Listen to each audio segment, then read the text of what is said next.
Hello, Al Pals. This is Big Al, and this is Tuesday Talk with Big Al and Troy. Hello Still, there. still trying to see how that sounds in the mouth. Uh, we'll work on something final. But hey, Troy, how you doing? With me, of course, Mr. Troy Pacelli, the Klingon cleric. Hello. How are you doing? Thanks for having me once again, Al. Well, thanks for being here. I missed you this weekend, of course. Yep. Went Sorry. on went on with the caffeinated commentator. Yeah, I, But I got one like drunk comment in, and I have absolutely no idea if anyone even noticed. I I I don't think I saw it, yeah, let's see who we've got here. Melissa Harris is in here. Simpson Marathon on FX XX. Yeah, I heard about that. I have not seen The Simpsons in half its life. I think there's a lot of Simpsons I could catch up with if I ever decided to. Uh, Auditor Auditor Dread. Wow, that's a cool name. I like that. Not looking forward to the Rise of Skywalker if those rumors are true. Yeah, there are a few interesting rumors. We'll have to, we'll talk about some of those. I'm sure some people will be talking about them in the chat. Matchsticks in the house. Owen Lister in the house. Na na na na na na na. Or maybe she goes Star Wars. No, no, no, no, no, wait. No, no, No, no, no, no, no, no, no, net. no, no, no, no, no, no.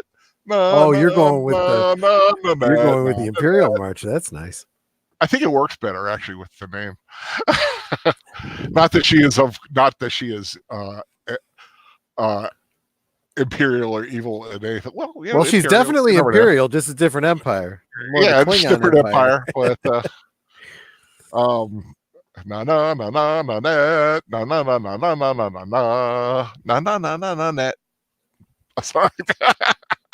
God, Hey, that's going back. Casey Scott. Oh my God, it's already God. I'm what 3 minutes in, already getting weird. Uh, that's the way to start a show, my friend. Casey Scott, Wolfden Media in the house. How you guys doing? I saw like long lines here. Yeah, everybody's talking about how Disney is the truth. Disney has destroyed the past. Um, yeah, well, you know what? The past dies. It I always am does. hearing more and more people saying that, they're just saying, you know what? I'm just sticking with the Mandalorian, and all the rest of that is just Yep. Disney fan fiction. Yep. Jenna Zeal, how you doing? Always good to have Janice here. Let's see. So, try to see if I missed a Daniel Heron. How you doing? Like I said, people will be popping in. I'm sure. I haven't really. Let me share the link once more to Das Twitter feed, uh, just so people know for sure. But yeah, like I said, in thinking about what to talk about this week. What is there anything big in the nerd culture happening this week? Of course, so of course, Well, yes. How could there we has been not? talk How about could we a new not talk Power about it? Rangers film. Well, So, there has. yes. So there's something to talk about. I admit that I saw the Power Rangers movie that they did a couple years ago. Uh, I enjoyed it.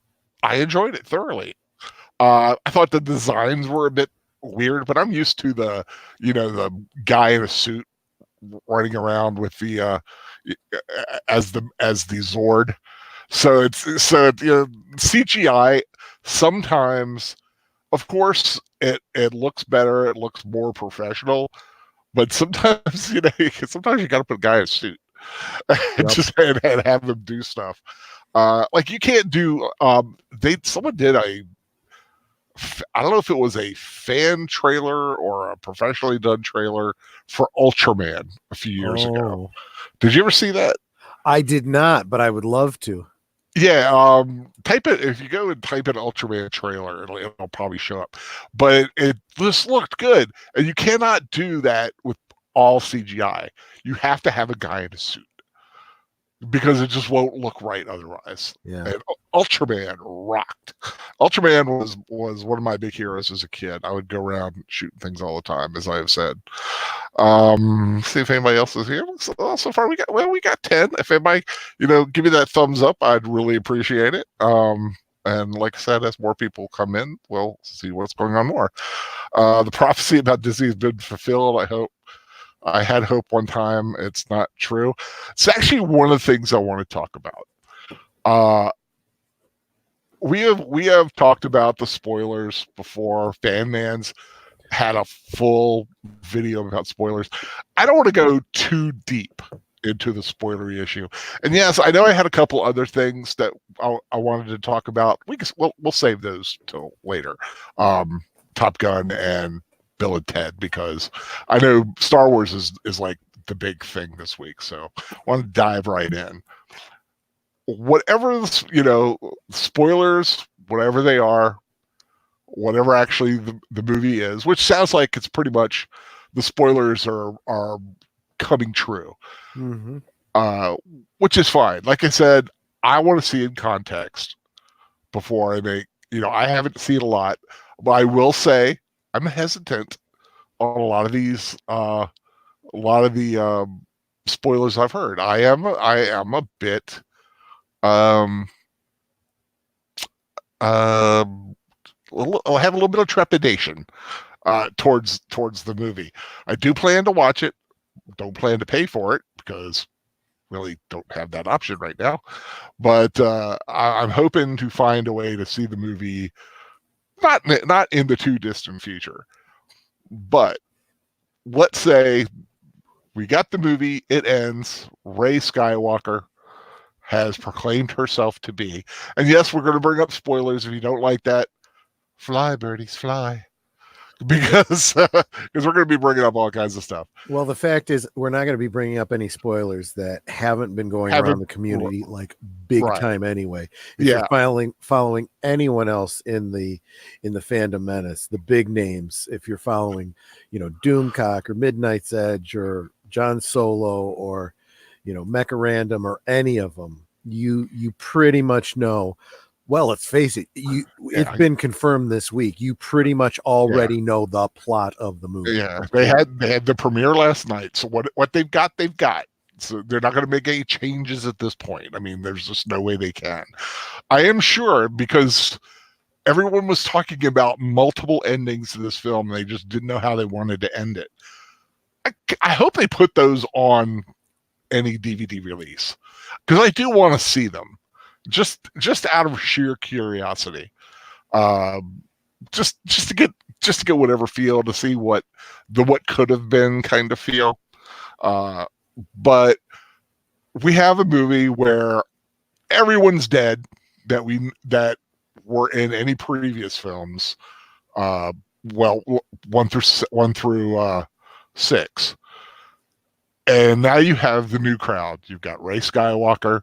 I'm really not sure about how like Poe and Finn and Rose and all those other people come. Okay, one thing I gotta say though, I did see some of the footage from the premiere night, and I don't know these actors by name, but the one that plays Rose Tico and the one that plays Rey,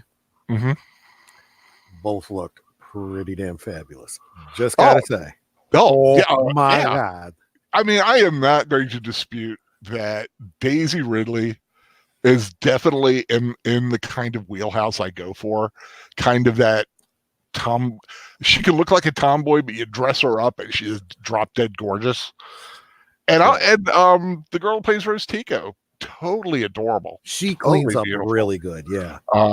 Totally beautiful. I thought she caught a lot of crap on Twitter after Last Jedi, undeservedly so.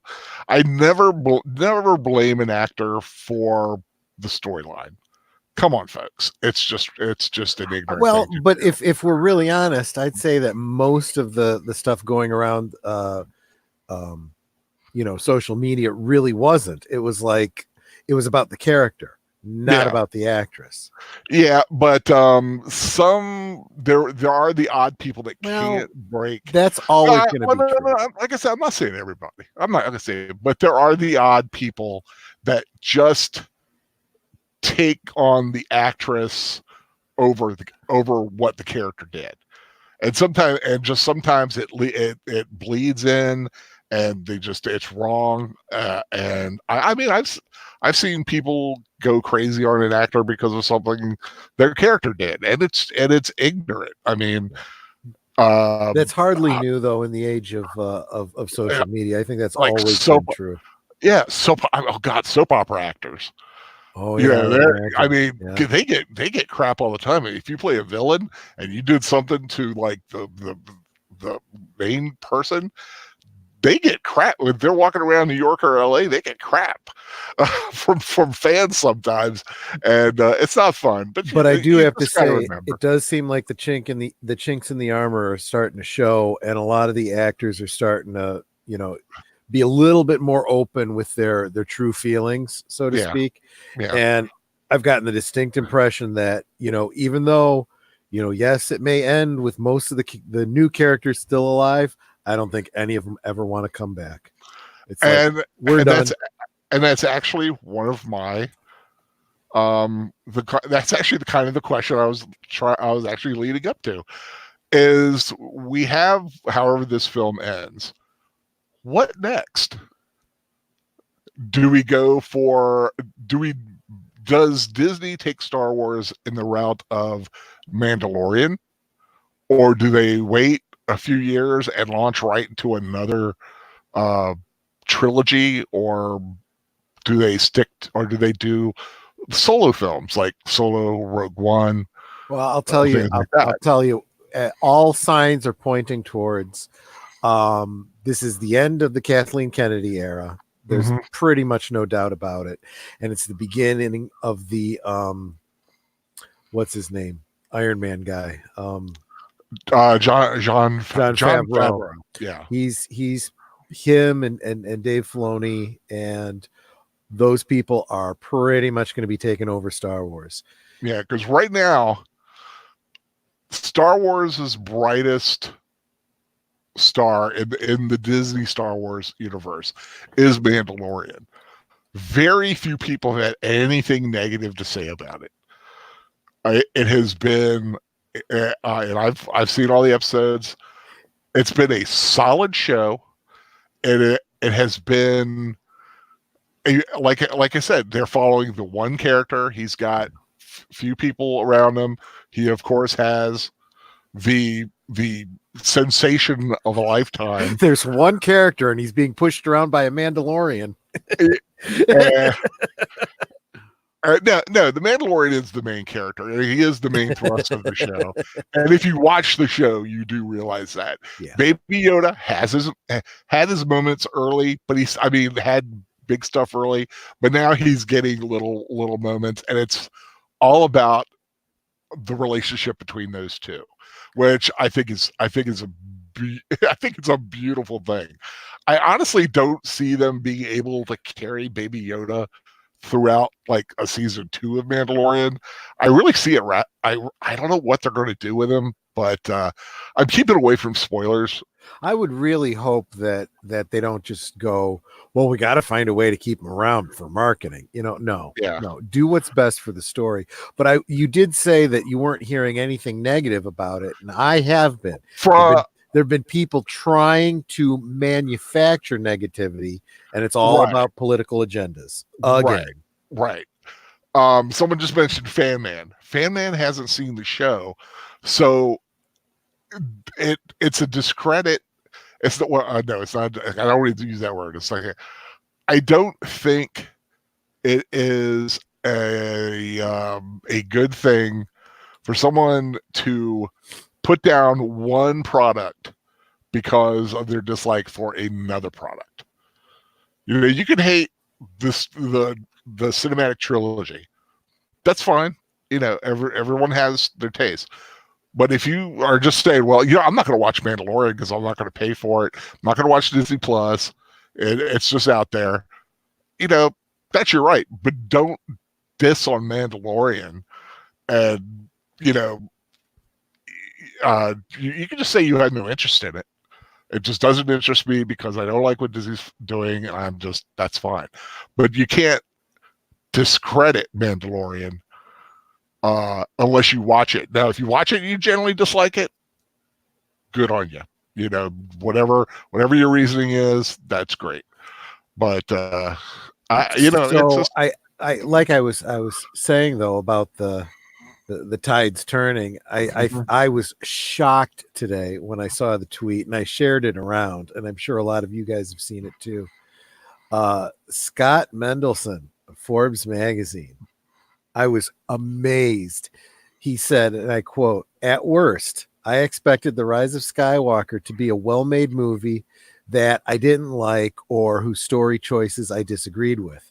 I was not expecting a genuinely bad movie with video game plotting, thin characters, weak action, and endless exposition of no consequence." Heartbreaking. Yeah, I hear a lot about exposition. And I think this is the effect of Disney panicking at the negativity that came out after Last Jedi. Yep. They were trying to fit two movies into this one and trying to pseudo ignore Last Jedi. Yep. And I think in trying to put in all this new information, they kind of bogged the film down. Yeah. In fact, that's a word I did hear in somebody's. I don't think it was a review, but it was someone's just quickie opinion. That it's just like the beginning just seems bogged down because they're bringing all this new stuff in because they're trying to get a better story out there, but it kind of works against them, I think, in some way. And if you look back and you go back to the moment that George Lucas signed over Star Wars to Disney, they needed someone to have those next three movies planned out, and nobody did. They had a thin idea for the first one. Let's introduce these characters, and I'll say I love the first one. And I did. I generally thought the first one was great action. It was fun. It was humorous. It brought back all the member berries, as the fan man likes to say. And if you watch South Park, you get that reference. But it is something that they did not know what they were going to do with Last Jedi, and they had the wrong people telling. They had the wrong people the wrong person at the wheel. Yep. And he wasn't telling anybody, and he was kind of doing his own thing. Now, his own thing might be fine, but it just didn't fit with the rest of the universe. So it was a perfect example of the first movie was I you say you love it, that's great, but I didn't mind it. And it literally depended on what the next movie did. If what was started in the first movie had been developed, if there'd been, a great story arc, that if it went from like Star Wars to Empire, if it did that kind of a thing, that would have been a slam dunk. It went the opposite way. So, it's a reflection of the second movie. The second movie was horrible, so it makes the first one now bad. But because when you look at 4 through 6 and you look at 1 through 3, you had a single guiding force. Yep. And that was George Lucas. Yep. They didn't have that single guiding force. Yeah. Some people say Kathleen Kennedy. No, she was not a creative guiding force. She was a producer who threw money at them and said, "Give me a Star Wars movie." But and here's your coffee, George. Yeah, well, I don't know. But and it's just nobody. The guy, JJ did the first movie, but then they handed over the reins to Rian Johnson. He did his own thing. Yeah. He didn't bother to build on anything from the second one. Now, like I said, there were some good things about Last Jedi, in my opinion, but no, it was not up to the other films in the series. And I've said that, and I've always overstated my like for Last Jedi just to piss off the professor. Yeah. There's some issues with it, but like I said, I'm not going to give up on Star Wars because I do want to give a shout out to a new listener. Hello, Iron Duke. I think I know who that is. He's trying to poke at me a little bit. Remember, there is no content out there to go to for storyline. Yeah, because the clone Emperor and the Star Destroyers with the Death Star lasers on them, that's all completely original. That didn't come from anywhere. Yeah. I love it. Yeah, no, Kathleen Kennedy is pretty much done. I mean, it's, I think, well, it really depends on, I think, on how the money goes. Now, say what you will. Oh yeah, the money's going to determine the future. Now, if Star Wars goes down the Solo route, this will be a disaster of epic proportions. Nobody is saying it's going to lose money, but it is not in any way going to be as successful as Disney really needs. Technically, I think Last Jedi made more than Force Awakens. It did. But anyone with any business sense sees the impact that it had on the franchise overall. Looks at what happened with Solo, looks at what happened with Galaxy's Edge, and goes, "Oh, F." Yeah, I think sadly here, I've stated it before, I think Solo was a decent movie. Mm-hmm. I enjoyed Solo. I thought it was good. Solo is a good popcorn movie that it's really like, if you get all those little single one-off Star Wars little stories from the past. If anybody remembers Lando Calrissian and the Flame Star of something or other, those early and the books. Flaming Robot Love. Yes, absolutely. No, come on, stop dissing on Lando. Oh God! Everybody wants because Billy D himself has come out and said, "I don't know what you're talking about." I know. He's like, I don't know what you guys are talking about. He was just kind of having, he was having fun. Then suddenly everybody lost their freaking mind on him, and he's like, I really don't know what you're talking about. But that, like Han Solo, God, I'm trying to remember some of the Han Solo at Star's End. Oh gosh, yeah. Those original one-off stories. They're kind of like that. That's what Solo was. Well, I will say, although I didn't see the movie itself, I will say that it does represent the one outing in the Disney Star Wars for which I actually bought some merchandise for. I bought the Sabacc game that they put out, the card very game, cool. simply because it was something I had always wanted as a kid. Yeah, and do they actually have rules and everything for it? Yes, they do. Well, yeah, it's a game you can actually get from Hasbro. Because I always wanted to play Pyramid from Battlestar, the card game Pyramid. Yeah, I don't know about that. I'm sure there's some fan there's things out there. It's out there. They're out there. Oh, hey, Muhammad. See, Muhammad has popped in. I'm glad you can make it. Yeah, but like I said, once the dust settles after Rise of Skywalker has done it, I'm just wondering, where the hell does it go? Do you step in the future? Do you do movies that are just after the original trilogy, like Mandalorian's doing, where they're 5 years after Return? If they're smart, they will, because that's where the marketing's going to be. That's where people are going to want to buy toys for, and so. Because I will tell you, those who watched the last episode of the Mandalorian, at the very end, Mandalorian does a little shuck and jive, and keys in the Republic to where these bad guys are, and you see these three X-wings fly in who, for those who don't know, the pilots of those X-wings were actually three of the directors: Dave Filoni, Deborah Chow, and I forget the other guy. But they were three of the directors playing the X-wing pilots, and they're like, I don't know, they're launching a gunship, fire, and you just see the X-wing blow. And let's face it, if I was in any way involved in those films, I'd want to get in there and be a background character, just on the chance that at some point they would make an action figure of me. I had a cousin when I was younger. I had him convinced I was Porkins.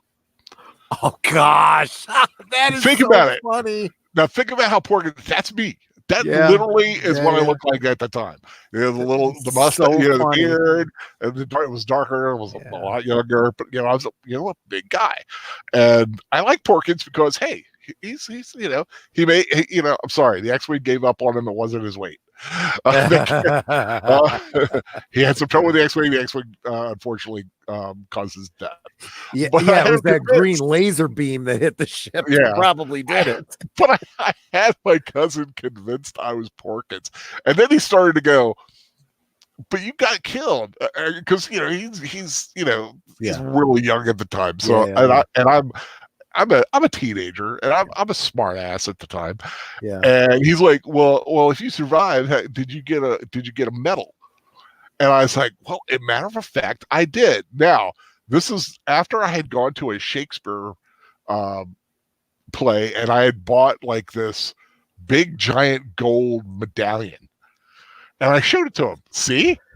And he's like, wow. And they started telling everybody that I was in Star Wars. It was so funny. That is awesome. God, I miss young kids who are susceptible to a good lie. Kids will believe anything. Yeah. Let me see what's going on in the chat here. Owen Lister, prediction: Rise of Skywalker will make billions at the box office opening weekend and slowly start to drop afterward. I don't see it making $1 billion over the weekend. I think it may pass $1 billion eventually. Yeah, I said it'll make all of its money its first week and then drop like a stone. Yeah, I think. Well, most they usually do. I will, but I am going to be interested to see late Sunday into Monday what that box office is going to show. Because there are a lot of people who just said I'm not interested. Because you can go and hate the movie, but that's still ka-ching. That's still movie. That's still money in their tight little hands. Let's see. That's I'm getting ready to read your comment. I'm like, oh, okay. Yeah, you don't have to read my comments. You can always mark your head on the door. Arthur Dredd, do you think Disney can fix Star Wars after their botched handling of the sequel trilogy? I think they can with the right person at the creative helm, and they need that one person who is a proven factor, Jon Favreau, who has proved that he could deliver a fine piece of Star Wars lore, Mandalorian, and an intriguing character that is a merchandising boom, Baby Yoda. And the fact that you can't get anything from official with Baby Yoda on it until March and May is a huge mishandling. Do you realize how this would have been all over again? This would have been the Baby Yoda Christmas. Yep. That's what it would have been. It would have been Baby Yoda Christmas. But there are so many people doing stuff out there. It pretty much is. It had to be. Well, yeah, but still, I'm talking in the fact that the people at Disney, I mean, Disney's always been a merchandising heavyweight, and this is the biggest ball they've ever dropped. Yes, it is. I mean, God, guys, you should have been. I mean, I could see. But let's face it. It's almost like they've been going out of their way to kill the franchise. So it's like, yeah, but that's really not going to surprise me. Which would be ignorant because the franchise is nothing but money in their pocket. It's funny that Matchstick brings up. Here's his pitch: John Wick, the raid style movie featuring Boba Fett, Dengar, Bosk, and the bunch of other bounty hunters hunting down a hut. It's funny you mentioned that, Matchstick, because there's been talk about Keanu being in a Star Wars something or other coming up. Don't know how serious that was, but just thought I'd mention it. Well, there's all kinds of talk about doing things. I mean, we do know Kenobi's coming. Obi-Wan Kenobi, the post second trilogy, pre New Hope era storyline. So I think that's going to be a series. And I think that's Deborah Chow is doing that, isn't she? If I'm not mistaken. Yeah, I think I heard something about that. Yeah. Yeah. Now Deborah Chow, I saw her She's her done episode, a good job. Yeah, her episode of Mandalorian was great. I mean, yeah, well reviewed. And man, I heard an interview with her. She's a sharp cookie. Yeah. She's smart enough not to just, tick people off just to tick people off, Right. And that's what you got to do. You got to do it for the fans. You got to realize you got to make money. And if you keep shocker, right? Yeah, shock. You want to make money. You don't want to become something like, Black Christmas or Terminator Dark Fate, where you just kind of disappear and become just such a monstrous piece of, dung. It's very sad if you get to the point where that happens to your product. And Disney cannot afford to have that happen with Star Wars.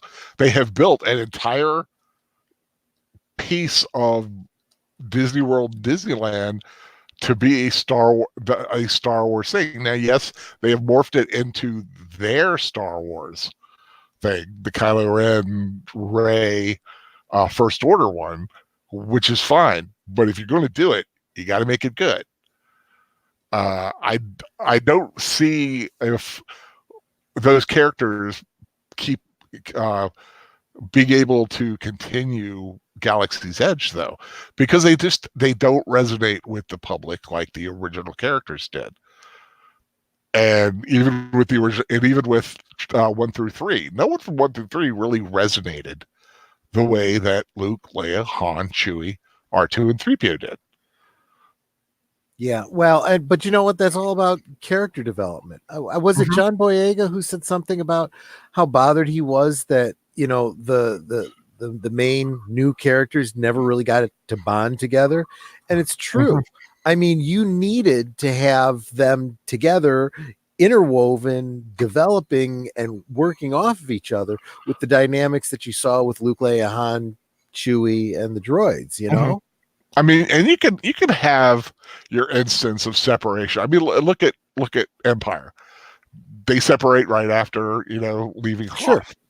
You can do that, but you've really got to have a core of them together. Yeah. And I mean, they are showing, I guess, them sitting in that whatever thing is while they're racing away from the little catapult trooper thing. The little but because you didn't establish their relationship in the first two movies, you don't care about them coming together in the last movie. And everybody starts making up their own stories, which is why there's a lot of Finn and Poe / fiction. Why Rey is basically the Mary Sue because she has yet to do anything wrong. And that's true. And it is a lack of storytelling the old-fashioned way.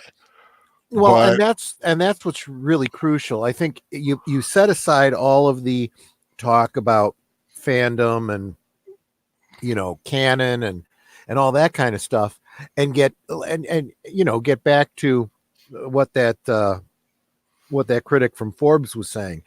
You expect that it's at least going to be a good professional movie, and we're not even getting that.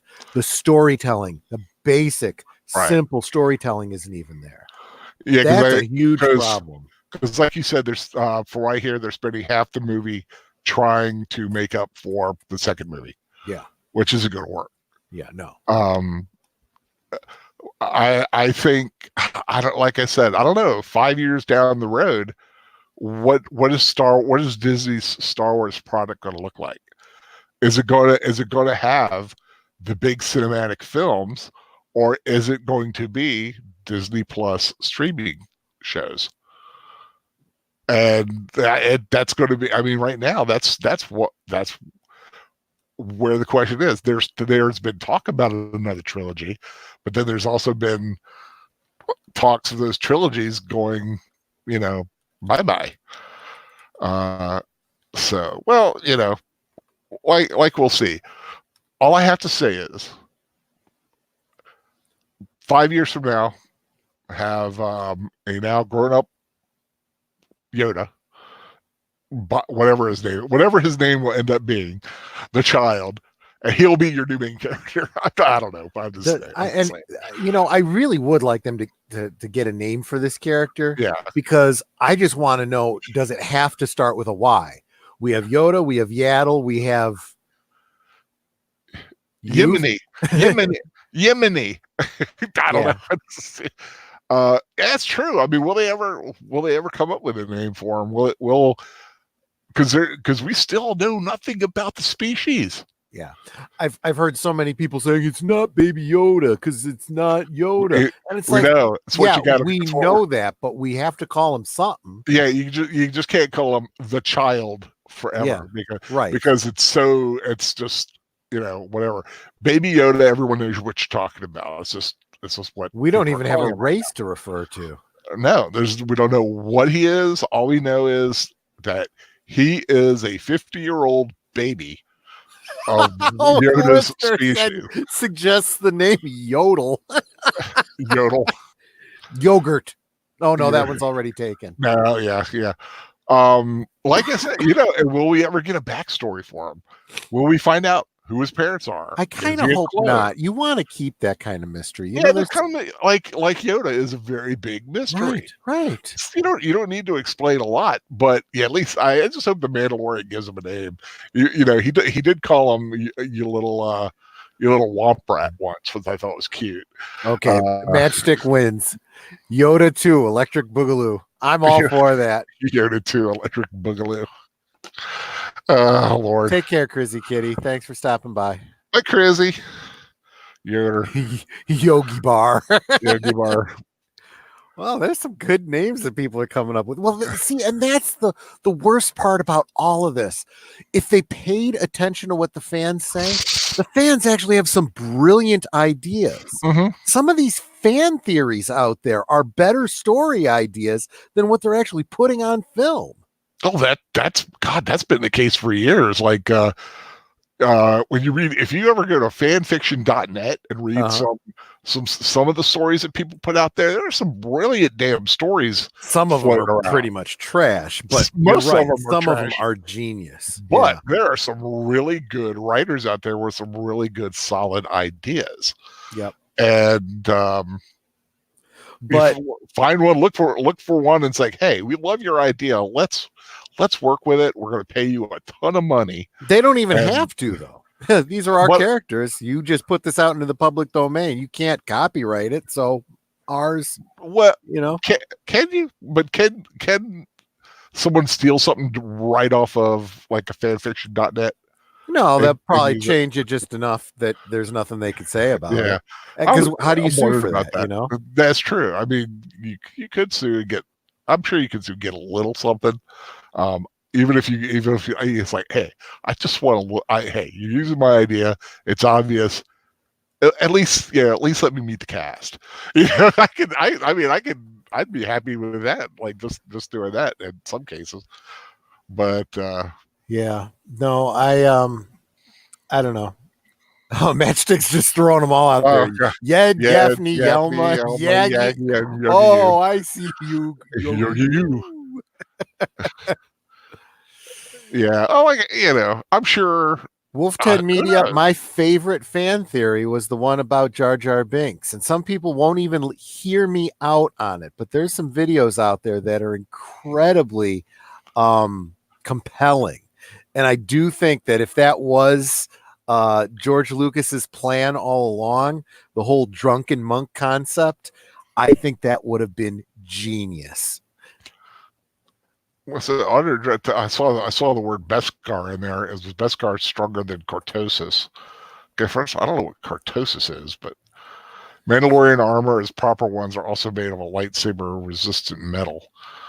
Yeah, Beskar armor, that's some tough stuff. It takes a beating. Of course, it only takes a beating for so long. It will eventually start breaking down, but that was his payment for bringing little baby Yoda in, was to get like all these little slabs of the Beskar metal that the Mandalorians have, and he got his armor like redone. So did he not? So was it not this Beskar steel when he started out the series, but now it is? I think he did have some, but it was like really beat up, and it needed to be replaced. It had lost its it had lost its what's the word? Beskariness? No, like when someone loses when it loses its integrity. Oh, gotcha. Yeah, it lost its integrity. So he was given like a small payment up front, which it was enough to make Cuirass, the piece on his shoulder, a shoulder piece. Mm-hmm. And then when he got the full thing, he gives some for what they like the young Mandalorian kids for their future, and then the rest he had made into a new chess piece, and looked like he had a chess piece and thigh plate and stuff like that and everything. He was bright and shiny there. Well, he still is a little bit because he hasn't gone through too much since then. But yeah, good. It's just a good show. I swear to God, it's just a good show. I'm just glad that it was like everybody was so down on it, and it's like the one glimmer that Star Wars still has something to give through the Disney machination of it. And that's what I'm saying. It's a light that is not yet dim, and I hope it doesn't dim. So anything else about Star Wars before you perhaps move on? And I'm sure we'll probably come around to it again, but no, I mean, I think I said my piece. I am in agreement with so many people in our stream and so many people out on the interwebs who are just basically saying that's enough. We've got to stay away and make sure that Disney gets the message. If you want Favreau and Mandalorian to excel, then make sure you buy the toys when they come out in spring, but stay the hell away from the movie. Or pre-order on Amazon, because they are taking pre-orders for some of the figures. Let the current movie tank so that we send the strong message Favreau needs to take over. Unless, there's good, but there will be people out there that'll go up to it that will enjoy it, or at least not to slice their wrists about. like some of us.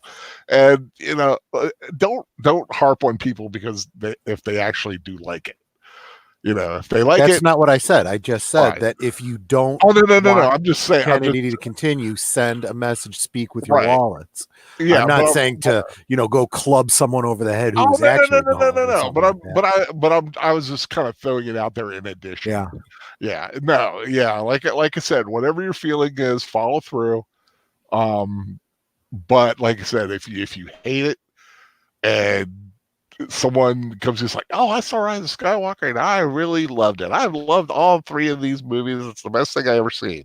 Owen Lister says that just bite your tongue and go on your way. Owen Lister says that we sound more optimistic than the Professor and Fan Man when it comes to Star Wars. No, that's not true. I'm equally as pessimistic as they are. It's just I can't disagree too much with Big Al because some people in the stream get all nervous and when we argue, so we don't want to upset anybody. It's the Die Hard effect. I know, right? Like I said, I really had fun disagreeing with the professor on something. Did I tell you what Nanette suggested about that? She said What? that next year we should do another rewatch of it and switch roles. I You know. have to argue that it is a Christmas movie, and I got to argue that it's not. It would be the toughest argument of my life because that would be a hard one to do. I think I could do it. Well, I think we both planned out the strategy. You know what it would take to put you over, and I knew what it would take to put me over. Yeah, I think the next time,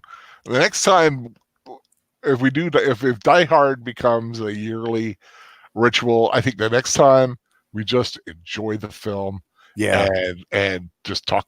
So you're saying Die Hard 2 next year? We could do Die Hard 2 next year, yeah. One more thing on Star Wars before we go on, because I wanted to hit Matchstick's comment. Although Favreau would be a good choice, Filoni, in my opinion, would be better. Although I agree with you on that, Matchstick. I think the two are working well together. Mm-hmm. I say we build up Favreau because he'll pull Filoni along with him. Yeah, I agree with that as far as Filoni being in the mix. He did Rebels, which literally is one of the best Star Wars products that they've had. Yeah. It was a lot of fun. I think it was 5 seasons. Yeah. And it was great television, great storytelling, great characters. So to transition us out, Iron Duke is saying that Die Hard is a Christmas movie just like Lethal Weapon. Maybe what we need to do instead of Die Hard 2 next year that's right. Lethal Weapon next year for Christmas. It takes place at Christmas. It's not a Christmas movie. It just takes place. That one's a harder sell than Die Hard, though, because it does not have the elements that Die Hard did. All the things that I was able to latch onto with Die Hard will be a little bit harder with Lethal Weapon. However, I think in some ways Lethal Weapon has a little bit more drama to it, a little bit more. I don't know. It just gets me. You like saying the Poseidon Adventure is a New Year's Eve movie, and if anybody knows, that's when the Poseidon Adventure takes place. But of course, you don't remember that because it's an adventure disaster film. Wait, but there was a Christmas tree, wasn't there? And it was upside down. But it was New Year's. Well, that's why the tree tips over. They should have taken their Christmas tree down by New Year's, for crying out loud. No, it was New Year's Eve. It was New Year's Eve during Sunday. Oh, okay. I want to find the original Poseidon Adventure on MP4. Yeah, actually, I think Owen Lister, I think even Big Al would kind of agree with us on that. Die Hard is more of a Christmas movie than Lethal Weapon was. If you compare those two, yeah, yes, because there's more Christmas paraphernalia in Die Hard than in Lethal Weapon. So I'll give you that. Yeah, I'll give you that. Okay, Dr. Yaisley makes a point that I'm going to have to chew on a little bit. Yeah, but Favreau did the Jungle Book and the new Lion King. I haven't seen that a little bit. I haven't seen either one. Was something inherently wrong with Jungle Book and Lion King? Well, I don't know which Jungle Book it was, because there was 2 live-action Jungle Books, and I saw the first one, and I really, really liked it. Yeah, I don't know because I haven't seen either one. I was thinking about possibly. I know Lion King. Well, is Lion King out yet? I think so. Yeah. Huh. Maybe I'll look for that one day and kind of give it a watch. I honestly don't think they needed to do a Lion King movie because basically it's just another animated version that's more realistic looking, which was totally unnecessary because the original is so well done. Now, Beauty and the Beast, I could give them. I'll give them credit for trying to do a live action Beauty and the Beast. Whether it was good or not, that's another story.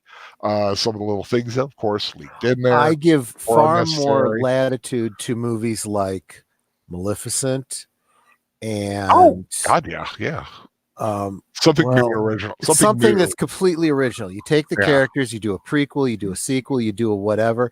But these straight out remakes, stop it already. Stop with the damn remakes. And now they're doing. Now there's like they had the Little Mermaid live TV thing. I don't know, or everything about it, but I'm just not interested because you have such a wonderful product in the original story that it's unnecessary to redo it. Okay. D.R. Yelsley said that he did the first one with Bill Murray as Baloo and ScarJo as Ka. That was the one I really liked. I thought that was in fact, as far as live action, remake, so to speak, it's absolutely my favorite of all of them. Yeah. And I mean, if you're gonna, go down and like pick apart a director, everybody's had their stinker. I mean, Howard the Duck, come on. I liked Howard the Duck, but not for any of the reasons that I should. I know. It's one of those things like it's so bad, you kind of like it. It was technically well done, but the story just was like really bad. Okay, I think we need to do a rewatch of Howard the Duck. Nanette was over here, and she said I like Howard the Duck, and I'm like, yep, we got to do a rewatch. That'll be one on my week. Okay, it's one you'll do on your week. And I have to see if I can find it. Jesus God. Oh, by the way, there was a Vikings movie you wanted. I'll hook you up on that one. Oh, sweet. Yeah, the one with Kirk Douglas. Yep. God, talk about it after the show. Whoa, that movie. There was another one I actually finally found today. Well, didn't finally found it. I kind of came across it and go, ooh, gotta have that. Which was Day the Earth Stood Still, original one, but not the Keanu one, but the Michael Rennie version. But like I said, this week, Star Wars is shockingly not the only thing happening in the universe. We want to talk about first. Top Gun, get it out of the way. Sure. Let's go for it. Top Gun ... Maverick. I guess they love to do a story where a young hero from a film from the 80s, and they have to bring him back, and now they're older, which is a film. Will also be another film we'll be talking about next as well. New trailer for Maverick came out, and I gotta say, have you watched it? I have actually, not the most recent one. No, not the most recent one. No. Well, I think it's just been the one. Oh, has it just been the one? Because I thought there was one that came out just this past week or so. Yeah, that was the first one. Oh, there was one that came out like months ago, like 2 months ago. I think that was just a concept one. I don't think it was an actual trailer. Oh, this one's an actual trailer then. Whatever it was. Yeah, no, I haven't seen this most recent thing. No, but I will say that this most recent one, and I'm not the biggest Top Gun fan in the world, only because I don't know, just not. I'm intrigued by this film because it sounds like they got Miles Teller. They got Miles Teller, who I believe is going to play. Iron Duke said there are two, Goose's son. I haven't seen the second trailer. Yeah. Oh, okay. Wolf10 Media said they filmed it on his base. That's pretty awesome. Hey, that's cool. Where's your base at? Yeah, tell us more about that. What base was that? But and I'm wondering about because they show an aircraft carrier in that. I'm trying to figure out what aircraft carrier that was that they show, because sometimes they film will show stock footage of an aircraft carrier, and it's the Enterprise, which is now retired. Exactly. So I'm just hoping they don't pull that trick again. But I will say at the very first part, when you hear that song, it tugged. It tugged at the little. I really nostalgia buds. I am kind of looking forward to it. I do want to see what they have in mind for it. I'm hoping another like real fan that really wants to see it with me. Like, I don't know, maybe Iron Duke. just throwing it out there. Just throw that out there. Somebody wants a movie date. Yeah, exactly.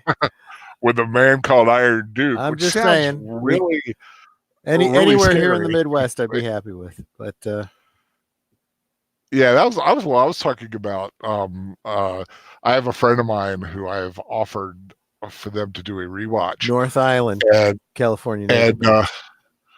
oh, that's well, yeah, well, you'd Yeah, figure it that was makes sense. Sure. California, but I've got a friend of mine, a girl out west, who Oh, it was the USS well, you know Abraham her. Lincoln. Okay. Oh, it was Lincoln? Oh, okay, cool. Um, but I got a friend out west, and we're talking about talking about an '80s movie. Uh, sh- I said, if you ever want to do a rewatch with us, let me know, and I'll let you pick the movie. And she's like, even if it's Dirty Dancing, and I went, Yes, sure. yes, yes, I yes. love Dirty Dancing. Yep. Let's do Dirty Dancing. I have no problem with doing a Dirty Dancing rewatch. And she, for some reason, and I was like, I'm going to get with her at the beginning of the year. You probably have heard of her if you've gone back and listened to all of our old stuff. She is Sierra from the old Iconicast days. Yep. And she mentioned doing a rewatch with us and brought up Dirty Dancing. That's awesome. So that's definitely going to happen. It'll be the time of our lives. That it will be. I had to. But because Sierra, she's like the wind. Yeah, right. Oh God, I don't know why I love that song. I put a link to the trailer for those who for those who haven't seen it and want to watch it. Like I said, I tried to do the shares before, and as has the professor, and we get destroyed. So I'm really hoping that it's a good sequel. It's the kind that progresses the story. It's not all member berries, but enough to be nostalgic. But enough, but also it advances the story. But some of the elements that kind of intrigued me, and they showed the scene at the very end, which has me thinking that it's something that actually takes place at the beginning, and it's probably why he's in trouble or gets in trouble because of it. They show him flying one of the the pulse jet experimental things that they're supposed to have floating around like an Area 51 type craft. Sure. And they show buzzing some guy's, house out in the desert. So I'm thinking that gets him in trouble, but I'm thinking it's probably the end, or the beginning, I should say. But they show it at the end of the trailer. But I love that. I love it when they bring in those old the pulse jet concept, alien technology kind of craft that everybody likes to talk about.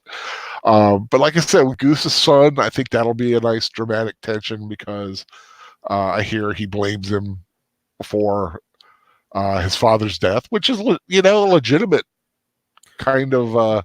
Do you know when it's supposed to be released?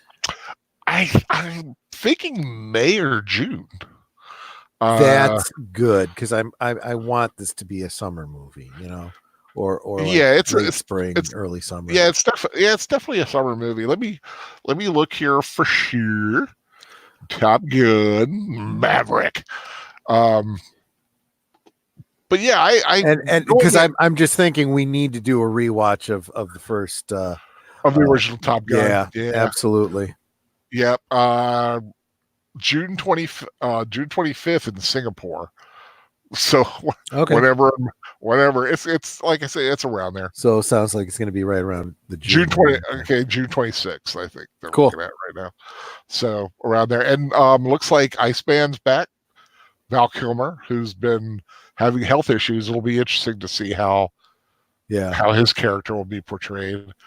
Miles Teller, Jennifer Connelly is playing the love interest to Tom Cruise. Always a delightful addition to any movie. I won't complain. So I guess they're probably telling us that the relationship between him and the other one. I'll be interested to see if they bring that up. Did it fall flat? Did they get married? Is she dead? They usually like to play something like that. I'd rather they just leave it alone, because I mean, if it was real world, why would it even come up? But they might have to bring it up just for narrative reasons. Yeah, Fan service or whatever. Definitely fan service. Uh, but yeah, definitely. So yeah, let's think about June sometime. Do a Top Gun. Absolutely. So to get everyone prepared for that one. God, we definitely got to look through something that we need to really talk about and get together one day. Look at the upcoming year and just start planning out some of the rewatches. Start planning out a few rewatches here and there on the weekends that are on a weekend that's close or significant. Hey, you want to get crazy? You want to get really nuts? Before the new year, let's plan out the whole year and then just publish a schedule. Let's not. Okay. Well, let's get nuts and say we did. No, but just like, I would say, like any kind of sequel coming out, like I said, Top Gun June. Yeah. Like throw that out there. So well, it might not be a bad idea to kind of pencil in a calendar so that as things are coming up, and if Fan Man and Professor Geek are like, hey, what do you want to do this? Hey, no, we got to get Top Gun in there before this. So if you want to do something else, it's got to be whatever. Let's just say if we do a rewatch of Dirty Dancing, then we should also do a rewatch of Roadhouse, the most manly 80s movie ever. Yes, absolutely. Also, do you think Swayze would have made a good Captain America? It would have had to have been in like the Maybe. 80s in order for it to have worked. But yeah, he probably would have. I think he could have pulled off Captain America really well, actually. But yeah, Roadhouse, man, that's a brutal film. I love that movie though. That one it's a good movie, but it is a brutal film to and watch. I swear to you, it really affected me. It had an impact on the character that I developed, as a teenager growing up. That whole thing about being nice until it's time to not be nice.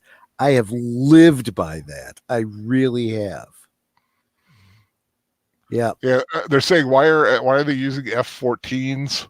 F-14s have been retired since 2006. Were they F-14s? I thought there was I thought they were probably because they're using them as training vehicles. I don't know. Could be trainers, could be but I thought it was I thought they looked like Hornets. Yeah.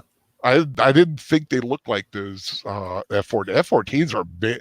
They were big husky jets.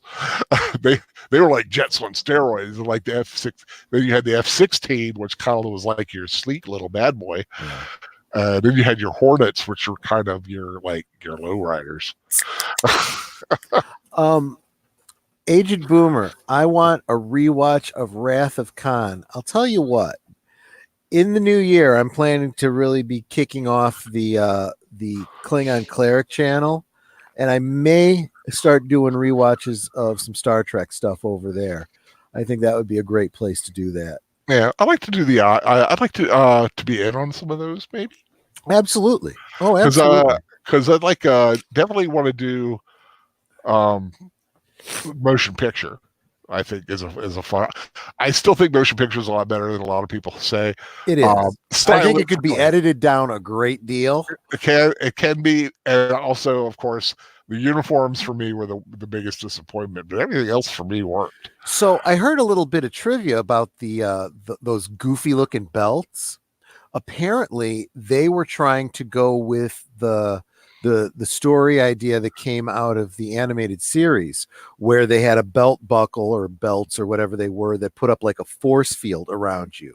So you didn't need an environmental suit. Right. And the idea had been, although we didn't see it in the movie, that that's what those belt buckles were supposed to be. They were supposed to be an emergency, like if there's a hull breach or whatever, it would put up a force field to protect you temporarily. So you could go like Mary Poppinsing, from one ship to the other. They can also probably have like a gravity, like a simple gravity thing to keep you down instead of going floating out into space. That's a cool idea. I never thought of that, but yeah, you're right. I forgot about those things. That was a cool little story element. Yeah, and, which I mean, they look stupid as all heck, but if you gave them like an in-universe reason for that, they were more functional than look. Yeah, I could go with that. You know. Yeah, what's Harrison? Watch Full Metal Jacket. Got Steel Dawn here happening. People, Ghost. Wow. People are starting to throw out. Some people are getting real hardcore with some of their suggestions, and I'm open for them. Absolutely. Steel Dawn, man, that would be a great one. That's one of those like I've never seen that once. He did that with his wife, didn't he? Gosh, I only saw it the once. I just remember really liking it. I just don't remember really well. I remember we were talking about it last time. Someone brought up Robot Jocks. So I was like, yeah, okay.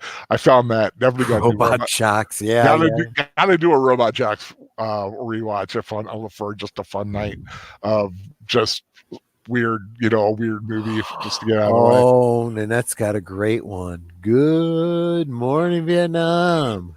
I have never seen Good Morning Vietnam. Really? Oh my gosh. Never seen it. Okay, and I decided this weekend we need to do a rewatch of Heartbreak Ridge. That has got to happen. Oh, is that the one where he plays one and he's trying to recon? Yes. Love that movie. Oh, Clint Eastwood rocks in that movie. Yes. I will definitely use one of my weeks to do that one because I love that one. Nanette loves that one. That's an awesome film. Love that movie. And we were quoting it this weekend when we were out of town, and it was just like, God, I love that movie. Shirts off, but we're wearing the same shirt. Not the same one. Not the same as me. Well, how are we supposed to know what you're wearing? You're Marines. You overcome. You adapt. Yeah, exactly. then the big guy comes in to try to beat him up. And sweet. Crap out of sweet. Oh, lift your chin. A little higher. Boom. Sweet. Oh, gosh. Yeah. Yeah. You get the impression I kind of like that movie. Yeah, I do too. That's one of those. Clint Eastwood has some of the best. If you are low testosterone, get yourself some Clint Eastwood no films. Doubt about it. Except Paint Your Wagon and maybe Bronco Billy. And you said everyone's got to have their clunkers, right? Everyone has a clunker now and then, and he did. But Bronco Billy, still a good film, but not a good high tea film. But Any Which Way You Can, Every Which Way But Loose, Pale Rider, kind of really doing this nostalgia here. Yeah. I mean, we got Star Wars just barely hanging on. We got Top Gun finally getting a sequel. Top Gun's coming out, and that's why we're talking about it. The one finally got some photographs getting released today. Bill and Ted. Excellent party time. Or am I doing the other one? I forget. I get them confused. Yeah, you're doing Wayne's World, but that's okay. I get Wayne's World sometimes, but I'm going to try to see if I can. Let me try and do a share screen so we can see. Go for it. I want to see if I can get. I mean, you're not monetized. It doesn't matter. I'm trying to get. I just want to do. Okay, the most excellent look. Let me see. Did it come up? Did I get it up right? Let's see. Well, remember I'm seeing it in the StreamYards, but you remember that. Oh yeah, because remember YouTube is a little bit of a lag, but yeah, we're seeing it. Oh, sweet. They look old. They look so much older. But yeah, this is the first look at Keanu Reeves, Alex Winter, and Bill and Ted Face the Music. 20 months ago, they announced that they were coming back, and now they're back. The first film since 1991's Bill and Ted Bogus Journey. They got a few pictures coming out. They've got their daughters that they're going to be in it, played by Samara Weaving from Ready or Not, plays Bill's daughter Thea, and Brigitte Lundy Payne from Atypical is Ted's kid Billy. I saw the early pictures of them, and they looked great. And William Sadler is back as Death, and he is looking much older, more like Death than he did before. Almost, but, right. He'll be coming back, and here are the daughters, and I'm assuming a friend who will figure in somehow. But yeah, first look at the film coming out, Bill and Ted. Another sequel. Like I said, this is the show about sequels. Star Wars 9, Bill and Ted 3, Top Gun. And can we just get fired up about the fact that they're, in quotes, rebooting things by giving us sequels instead of remakes, you know? Exactly. Everyone is fine with Bill and Ted having daughters and having the movie focus more on them and have them take over. That's wonderful. That's excellent. That's radical. Wonderful. Because they're not wiping away the past, for crying out loud, you know? Yeah, but they it's definitely good to see him. And like I said, I think they might purposely making him look a little on the older side, because we know Keanu Reeves can look kick-ass. If anybody's seen, John Wick's, the John Wick's films, Keanu Reeves does not look like an old man, but here it looks like they're putting a little gray in. It's true. When we're in Hollywood today, between these people taking care of themselves and the makeup, and now with computer graphics, they can make you look however they want. So if they're looking old and haggard, that's because that was a choice they made for the characters. Oh, definitely. And I think I think the concept is that the song that they changed the world with hadn't happened. And unless it gets done, the world is going to explode or implode or something. And I think that's what I know about the film primarily, I believe. But I'm looking forward to it. I think. So, what is the actor's name who plays Death? I think William Sadler. That's it. He did a video that he I don't know if it went out on Twitter or YouTube or what, but he was supposed to have been in Mansfield, Ohio for they have an annual, to do for the anniversary or celebration of Shawshank Redemption being filmed at the prison there. And he played the warden. And I guess he goes every year, and he was not able to make it. And the video that he did, to kind of greet everybody that's there, kind of like in his stead, I can't be there, so I'm doing this video for you. He did it in his death makeup and the robe and whatnot. And he's like, I'm sorry that I can't be there. I can't tell you why, but I'm filming something else. And it's, very tongue in cheek because it's very obvious what he's doing. It's a big secret, so I can't give it away. But is that on YouTube, maybe? It's on YouTube. It's out there somewhere. Yeah, that's awesome. So you can look for that later. It was. I love when stars give the fans what they want. Like just being funny. If of course everyone out here is probably familiar with Nathan Fillion. Have you ever seen some of the times when he calls into a convention to his co-stars? I have. It's hysterical. And it's fantastic because there was one where he called one and said, "How do you get a ding out of a car?" And then he goes, "Oh, can I borrow your?" He calls another one, "Can I borrow your car?" And it's like, "Well, I'm at your front door. Where's your keys at?" Yeah, and he keeps bouncing between each one. And then Alan Tudyk called in.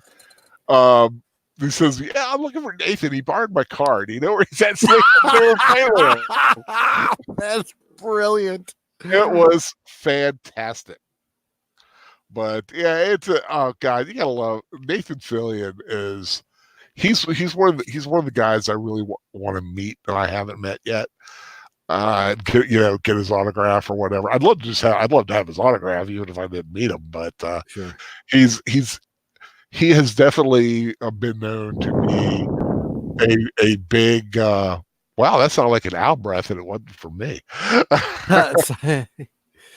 But see, we all breathe. It happens Occasionally. Yeah. yeah. It's a bad habit, you know. Well, yeah. Well, breathing again is a bad habit. But yeah, they are pretty good. But yeah, I got to look that up for the William Sadler. I'm just wondering how it's going to be interesting to see how this new Bill and Ted fits all together. So kind of looking forward to it. So if we're doing Top Gun in June, Bill and Ted comes out. The new Bill and Ted comes out in August. So August we're going to have to fit in. Well, that gives us time for whatever we want to do in July. Yep. So we've got definitely got a couple things starting to fill up, and this is what I mean by like look at a calendar. Yep. Like a couple of obvious fun, things to kind of tie in. Yeah. But yeah, that's well, those are the official things that we had to talk about. And like I said, wanted to touch on basically the next few weeks. Because next Tuesday is Christmas Eve. That's true. And, I do have another job, and I'm going to be a little busy that night. You're really Santa Claus, aren't you? I did not say that. Sorry, didn't mean to give away your secret identity. But I do plan to do a little overseas traveling next Tuesday night. Okay. I'm doing a little workout. Doing a little checking some lists, check them twice. I know. I see you guys in chat, and I know. Creepy whether you've been naughty or nice. but no. But next Thursday, next Tuesday. I know if we ask, everybody would go, yeah, I have a stream, but I didn't know what you have planned. I actually haven't even talked that over with the netter yet. I mean, yeah. I'm sure she'd be up for anything. We weren't planning on going anywhere or anything like that. Okay. So. Would you guys be up for a stream next week, or not have it? How do I don't want to get us into it, and then we have to cancel one. Yeah. But I don't want to say we don't do it, and then suddenly I feel bored and end up doing it. Can we say let's tentatively think about doing it? Let's we'll firm it up on the interwebs, right. Before. Let's just say next week is uncertain. We may or may not. I have to see how late my night runs and how fast the reindeer go. I mean, yeah, right. And the following week is New Year's Eve. So that's another I would be totally in favor of doing a New Year's Eve stream. Do a New Year's Eve stream? Yeah. We can make it like some sort of a little, like New Year's Eve celebration-y type of thing. That could be fun. That could be a lot of fun. Definitely. But I want to know from the stream, would you guys be interested and available, and would you tune in on Christmas Eve, or no, that's not a great idea because you all have families and holiday plans and stuff like that, Yeah, so these are people who are listening to us who probably have nothing better to do, but that's fine. If we I just think we are so awesome and entertaining that we take them away from anything else they got going on a Tuesday night. Melissa's saying, enjoy my vacation. It's a working vacation. Got a lot of preparation between now and Mohammed has to work on Christmas Eve. That sucks. Seriously? Wow. Let Troy into that play some video games. We do that anyway. Have you seen the trailer for Netflix new Dracula series? I Netflix have new one? not. I've seen BBC's one. You Nanette wants some wall chicken. Oh, had not seen one for Netflix Dracula, unless it's the one that BBC is doing or that new thing that everyone's talking about, which looks pretty bad. Not really. I don't know. I have to see more about it. I will say, if you guys want a good show, a good solid show, entertaining. Don't say mom, please. No, with good characters, um, pretty decent, pretty good adventure, a little Sabrina the Teen Witch, I know. diversity stuff. No, Marvel's Runaways on Hulu. I'm 6 eps into the 10 ep season, and I think this year is better than some of the other 2 years. I'm really enjoying it. But if you're a fan of Marvel's Runaways or just a fan of, wacky superpowers, it's got aliens, witches, it's got Elizabeth Hurley, who I swear to God is, oh my God, is so beautiful. She's playing Morgan Le Fay. And she is looking all really good for her mid 50s age range. Wow. Yeah. She's in it. It's a great series. It's also got the guy who played Spike from Angel. Buffy and Angel. Yeah. James Marsters. Thank you. Yeah. Yeah, he's in it. And I'm trying to think of anybody else that people may know of. Marsden. That's what it was. No, I thought Marsden was the guy who played X-Men. I mean, the guy who played Cyclops. Okay, I don't know. Yeah, I think it's Marsters. Yeah, he's in it. He does a really good job. It's a good solid series. If it's, I think, in the 28 to 30 episode range. 45 to 50-minute episodes. But yeah, this is their last thing. It's a nice little contained thing. If you need something new to binge, I'll recommend that.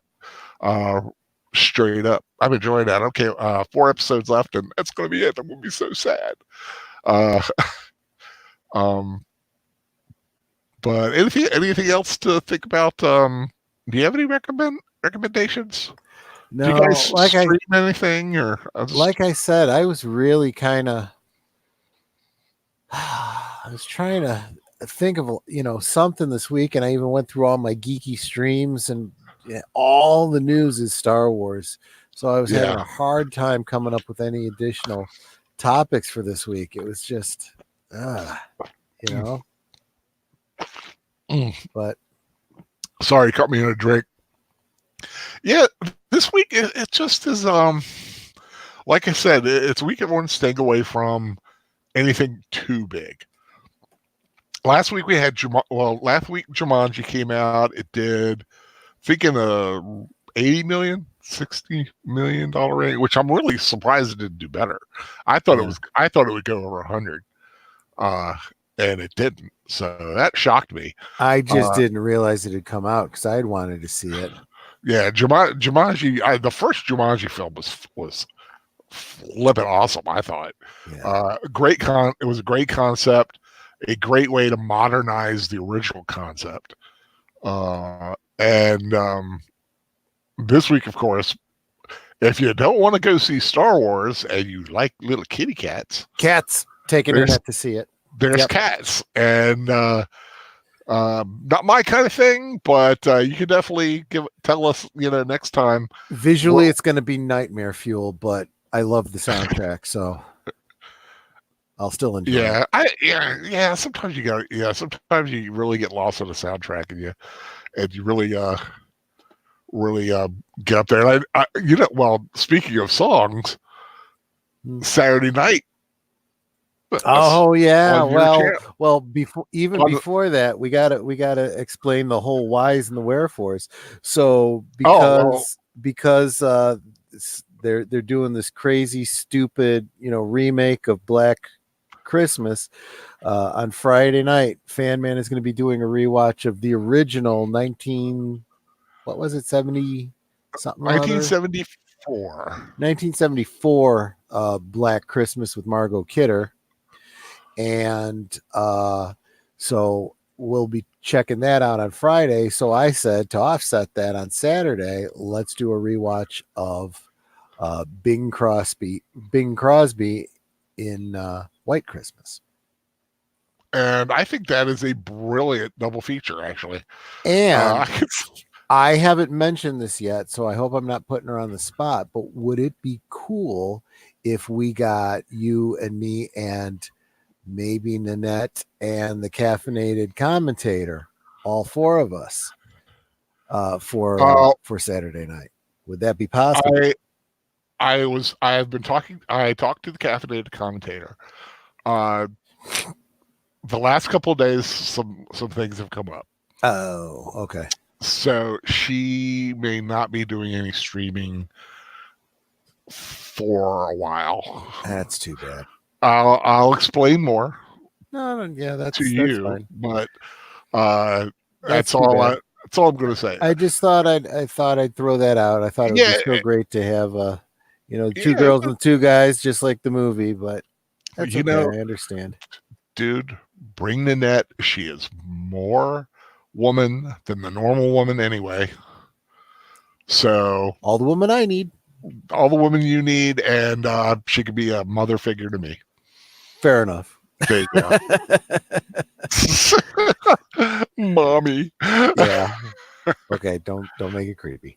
It was sweet. Mother. But yeah, I was you were talking about Black Christmas, the new Black Christmas. Yeah, it's yeah. Really Melissa Harris said, "I hate Blumhouse." Is this Black Christmas a Blumhouse film? I'm not surprised. I think it. Let me see. Is it Blumhouse? Is it a Blum? Yep, it's a Blumhouse. Yeah. Well, you know what? Blumhouse has done good stuff. So yeah, but they're definitely going. Yeah, that's kind of like saying Supergirl was good in the beginning. I mean, yeah. Things can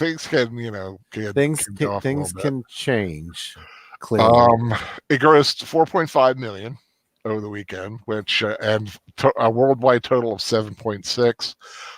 It really deserves no more, but the problem is it only costs $5 million to make. That's the one thing about these Blumhouse films; they can be done on the cheap, and so you only need to make $20 million to really make your money back. So it's smart marketing. Yeah, but it seems like it's still got a ways to go. Yeah, well, I mean, it's made its money. I think it will make its money back. Well, it's got Carrie Ellis in it. They do say though that with the way films and marketing go, especially when you also have to take into account theater cuts and so forth, you got to make twice as much as you put into it just to break even. So making $7 million on a $5 million movie is still going to be a loss technically. Yeah, because they had that come out, and then Jumanji: The Next Level made 62.8 against a production budget of 125 million. So it's still got away. Yeah. Although it made a worldwide total of 216. So overseas, Jumanji's kicking ass overseas. And I'm wondering how well. I mean, it's only been out a week or so. Is that right? Yeah. I'm wondering how well it'll do when people decide, you know what, don't feel like going to see Star Wars. Hey, Jumanji's still playing, Yeah, the first Jumanji really kind of held its own. Yeah. It came out kind of, it didn't have the big fall. It had a lot of good word of mouth. Yeah. So I think, I don't know if that would really apply to this one, considering that the interest should already be pre-built in because of the first one.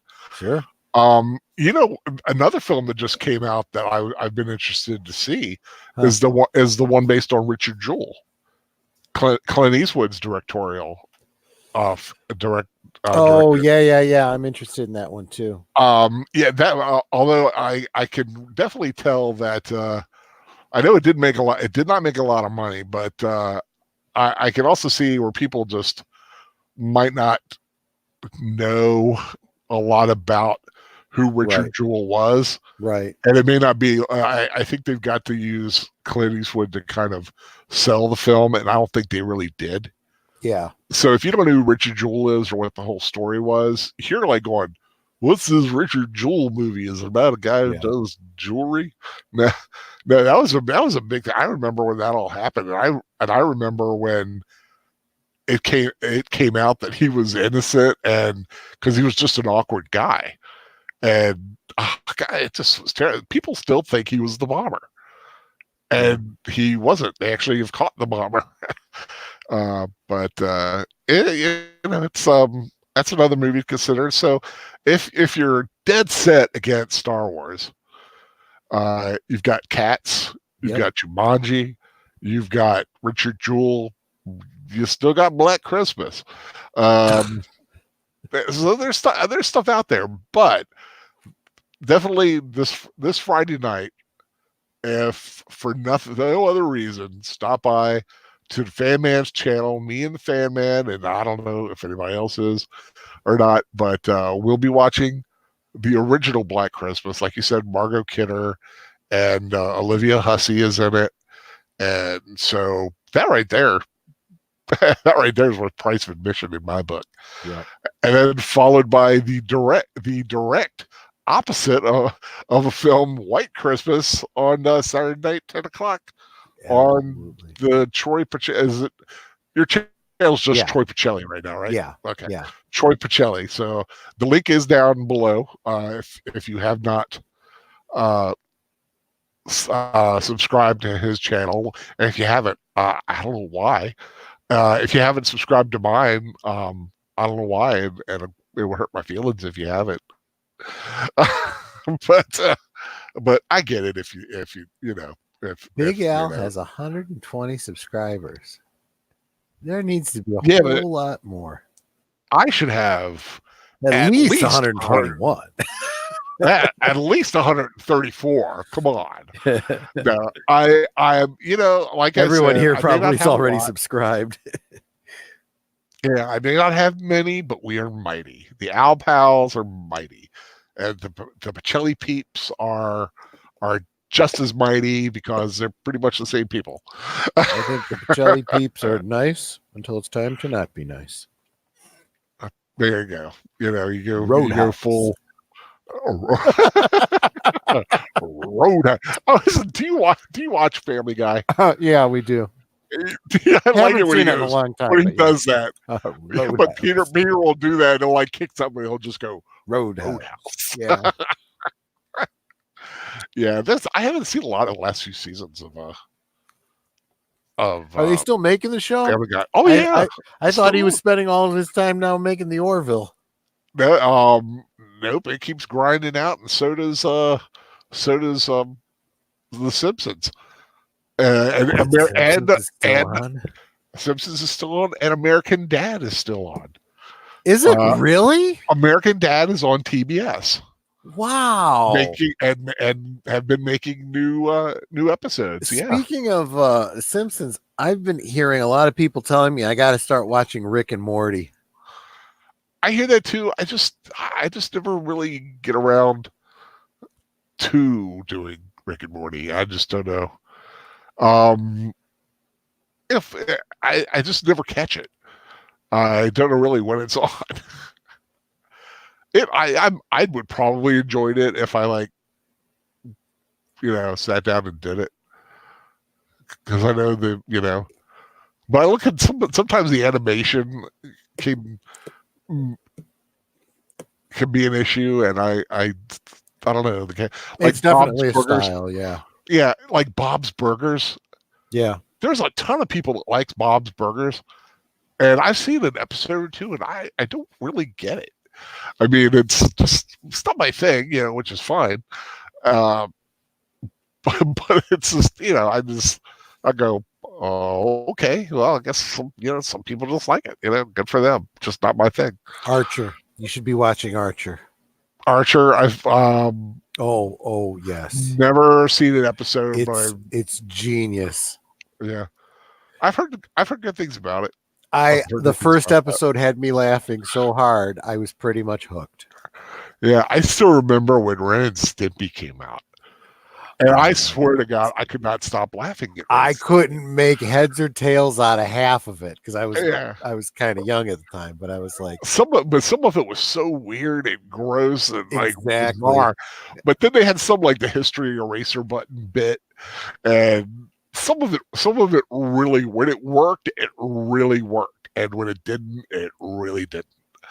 And yeah, but and it just came out so slow. Like they kept showing the same episodes over and over again because I think Krasinski, the guy who was behind the series, just did not put him out that much. Mashek's mentioning the Venture Brothers. Never seen it. Yeah, that one. That's one that I just haven't gotten around to. Wanted to see it, just haven't. Yeah, Peter Robot said American Dad's so much better than Family Guy nowadays. I do like American Dad. American Dad will pop on in the afternoons, like on PBS, and I'll catch an episode every now and then. And I just enjoy it. I just like the characters and the humor. Same thing with the Cleveland Show. I just happen to, Seth MacFarlane makes me laugh. I dig him. Ted, the movies, Ted and Ted 2. And I really am a fan, and I know a lot of people probably haven't even seen it. A Million Ways to Die in the West. Yeah, that's a pretty good one too. I love that movie. That movie is so hysterical to me, and I'll sit there watching it, and my mother will come in and she'll start watching it, and she'll like, "What the hell is this?" And I'm like, "Oh," and I'll try to explain it. And it just, what I love about it. It's almost Mel Brooks-ish in the way that it's a period piece that doesn't try to be authentically a period piece, Yeah, it's just meant to be funny. Whatever's funny is funny, and some of the, I don't know. If you've never seen A Million Ways to Die in the West, give it a shot, because if you like and if you like Seth MacFarlane, you're definitely gonna like it. Because I can't remember where Nanette and I were, if we were in Metropolis for the Superman celebration, or if we were up in Snoqualmie for the Twin Peaks Fest, but we were at a whatever hotel we were staying at that night.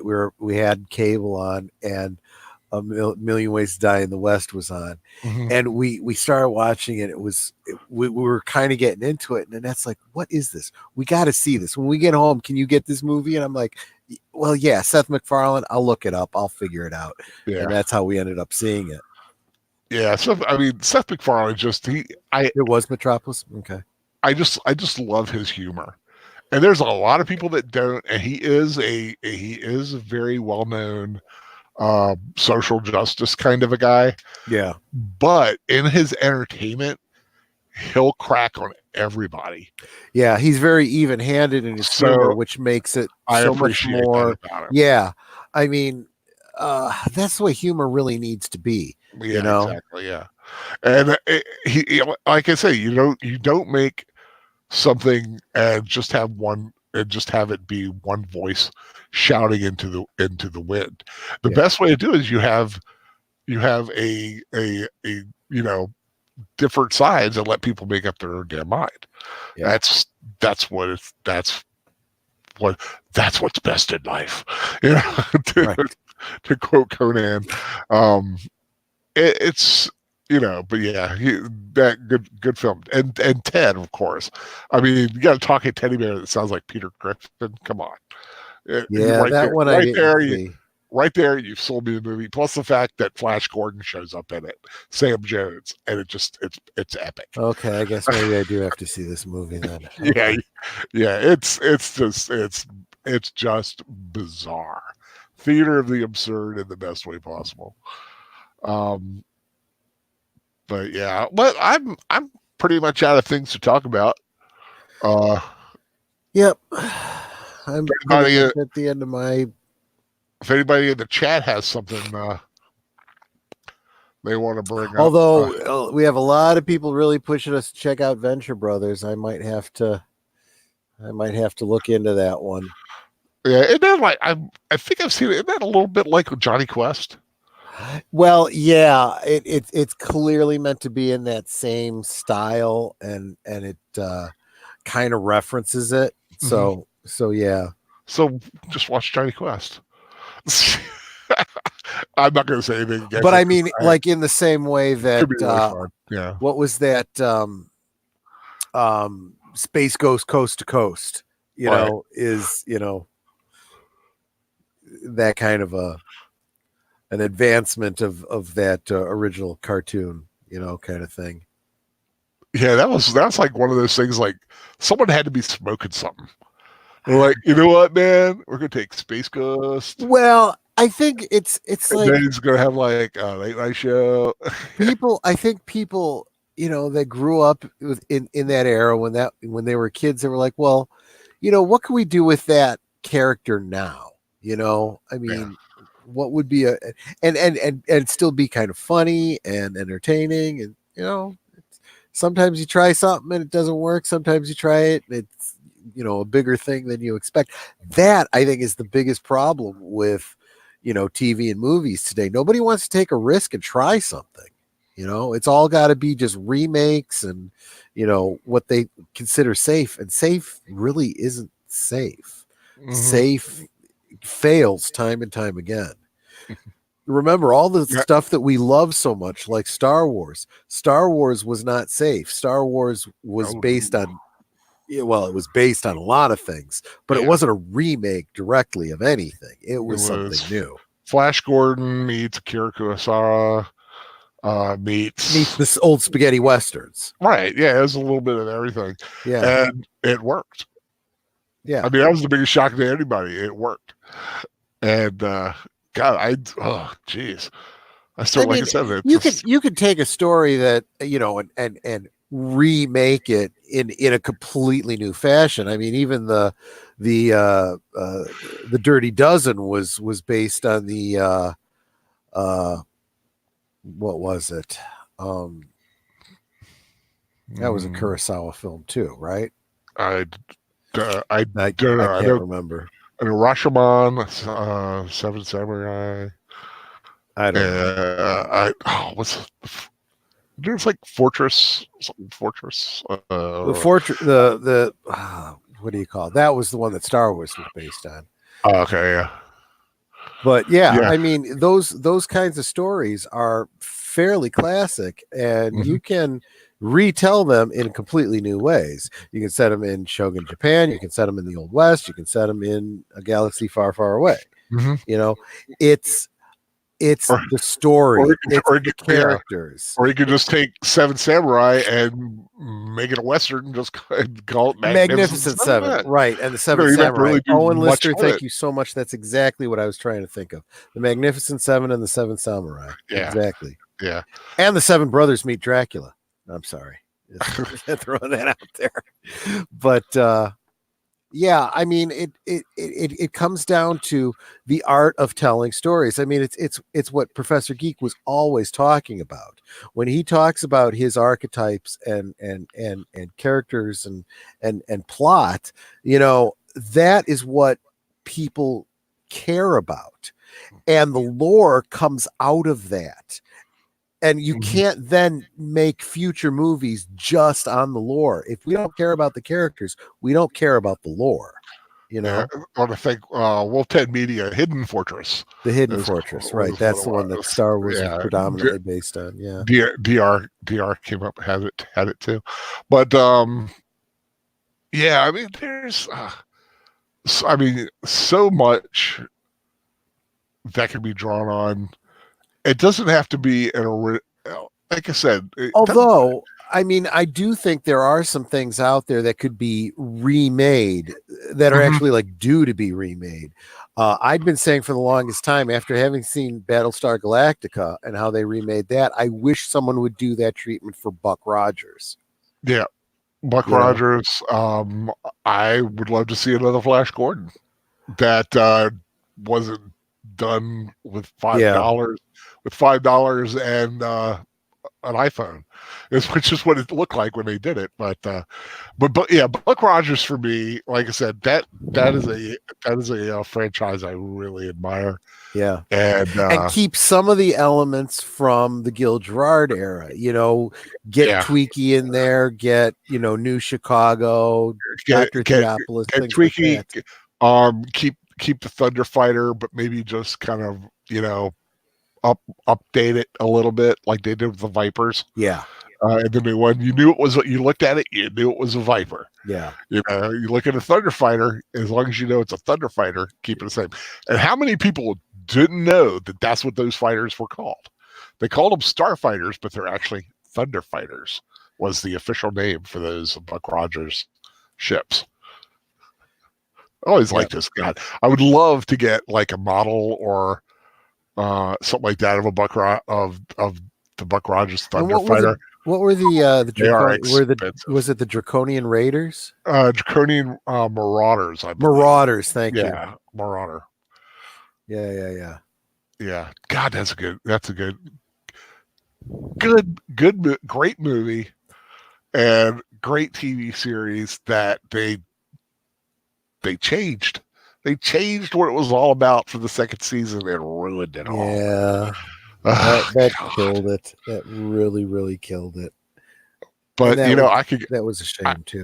I could go back and there are so many beautiful women on there, and Erin Gray very often in very, very high tight skirts. Yeah. She was such a beauty. Jamie Lee Curtis was in that. Jamie Lee Curtis. Marky Yep. Post. Yep. Marky Post. Trying to think of Mark Leonard was in an episode. I don't know what the woman, but Mark Leonard was in an episode. Wasn't that the one he played a character who's like able to remove his head or something like that? Right? Yep. Yeah. Was able to take his head off, and which was probably one of the best fan services. They actually had Buster Crabbe playing older officer. Exactly. And there was a great line where he said something about, in my day or something like that. It was just I love that. I was flying starships before you were in your diapers or something. He's like, yeah, well, I wouldn't be so sure about that because he's like, over what a great line. But it was so nice to see him pop in there. And that's like I said, if you do another one, you got to bring in Gil, you got to bring in Aaron for something, even if they're just doing, like I said, that new series they were going to bring in and they were going to be his parents. And I thought that would have been a great way to do it. Yeah. But sadly that project never saw the light of day. But that ship was beautiful. Yeah. That's what I kind of, part of me wants the show to look like that. But right. There's supposed to be a Last Starfighter sequel, isn't there? Yeah, there's talk about a Last Starfighter sequel. Is it just talk, or is there something firm about it? I don't. Let me look at it. I don't know if there's anything firm. I do know it was like on people's the tips of people's tongues again. The Last Starfighter, but that is definitely a film that needs to happen. Last Starfighter. Like I said, they've talked about a remake and they've talked about a sequel. I hope they do a sequel. Yeah, a remake. Come on, remakes really do not. They don't do well, and I wish they'd learn that by now. Yeah, they keep changing things. It's right now. It's nothing certain. It's but it's definitely. I know it's high on people's list. Like it's a project I think a lot of people want to see happen. I think you have to get the rights down and the right people involved. Because if you don't get that, you're going to screw it up. Okay. And, yeah. So the last time there was any real movement on it, looks like it was last year in April. There was some concept art posted on a Twitter account, and yeah, I think they're just trying to drum up some interest. Yeah, that would be nice, though. Yep, sequel takes off. I mean, like fairly recent stuff from like the last few months, but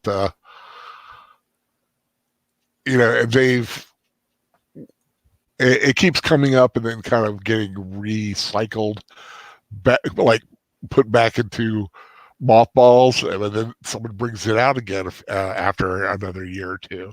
I think it may eventually get made because I think I just think it's a franchise that's just it's full of possibilities. Yeah. Oh my god! I just glanced at my TV, and you know how they have all the Chia pets? They have a Chia Pennywise. Oh, God help us all. Well, I saw earlier this year a Chia Bob Ross. Yep, Chia Bob Ross. I've seen that one. I've also seen a Chia Groot. That one actually makes sense.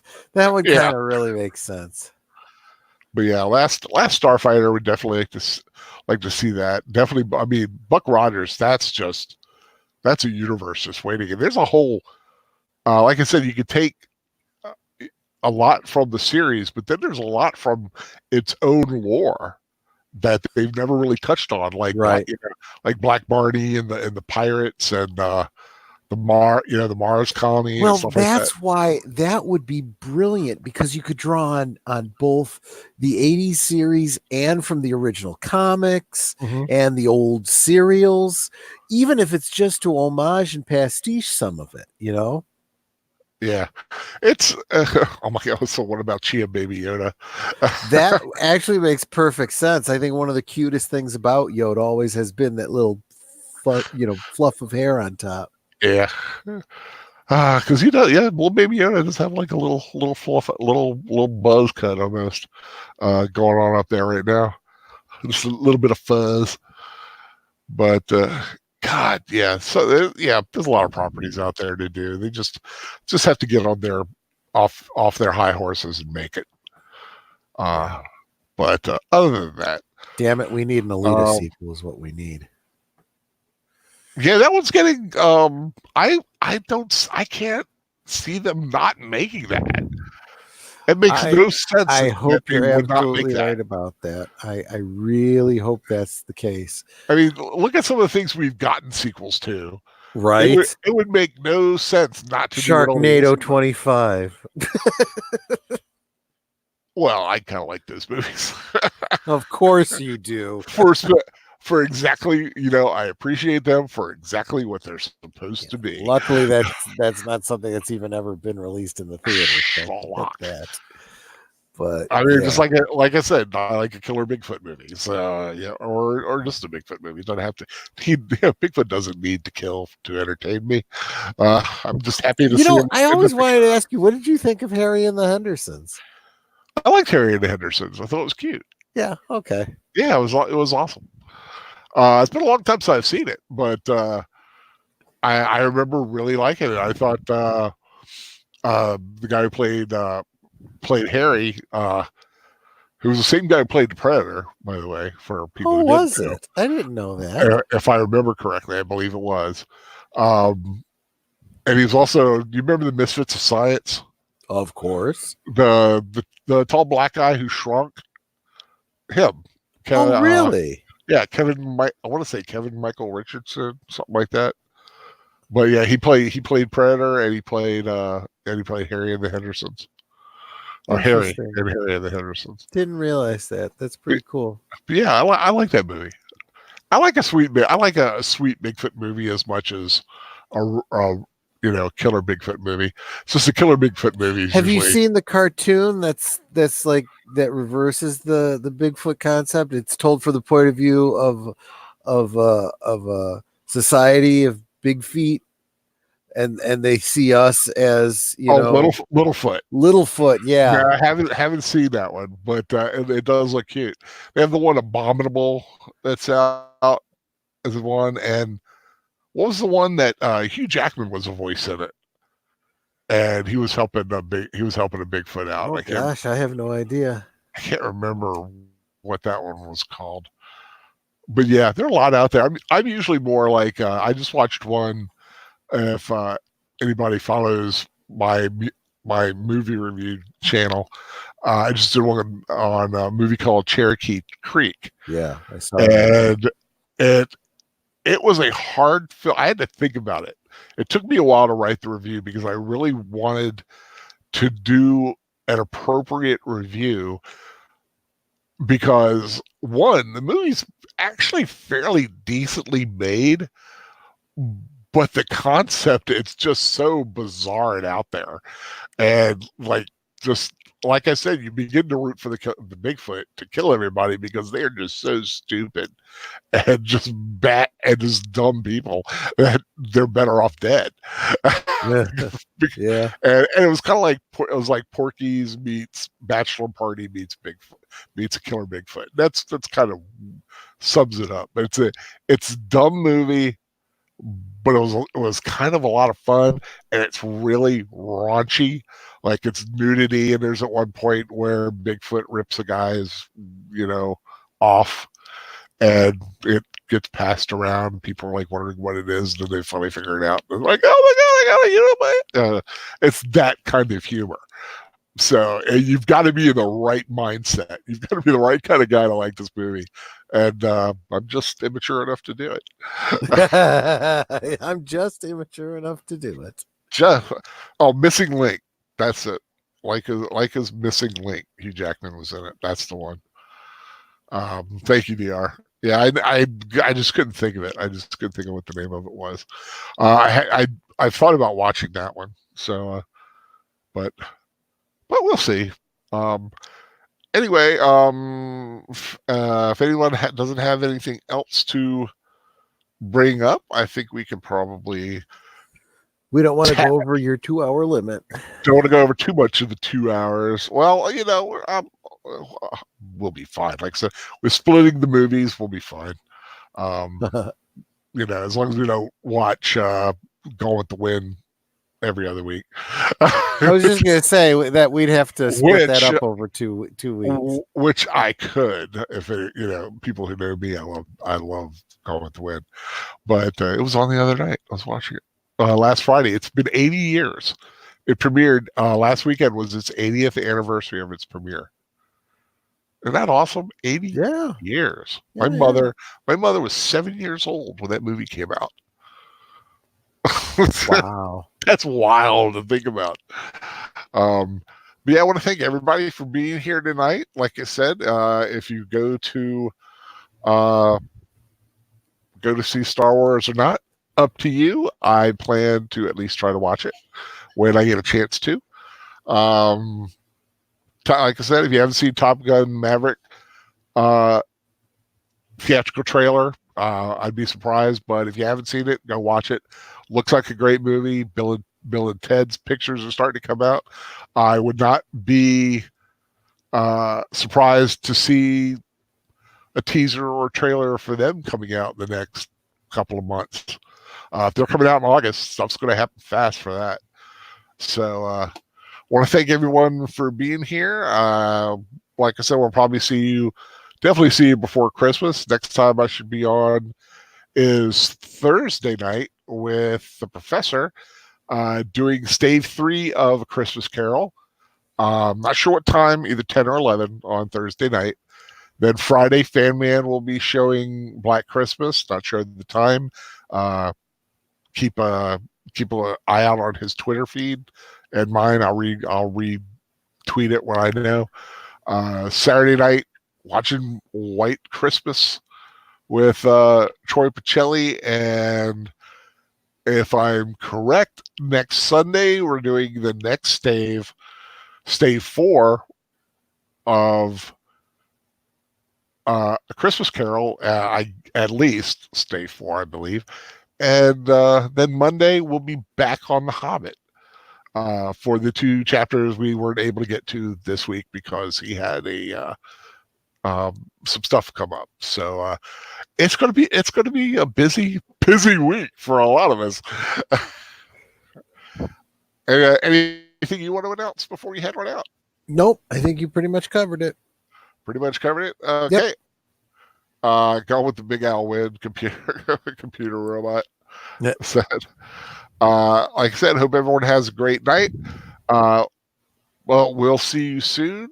Take care and stay in the Christmas spirit, guys.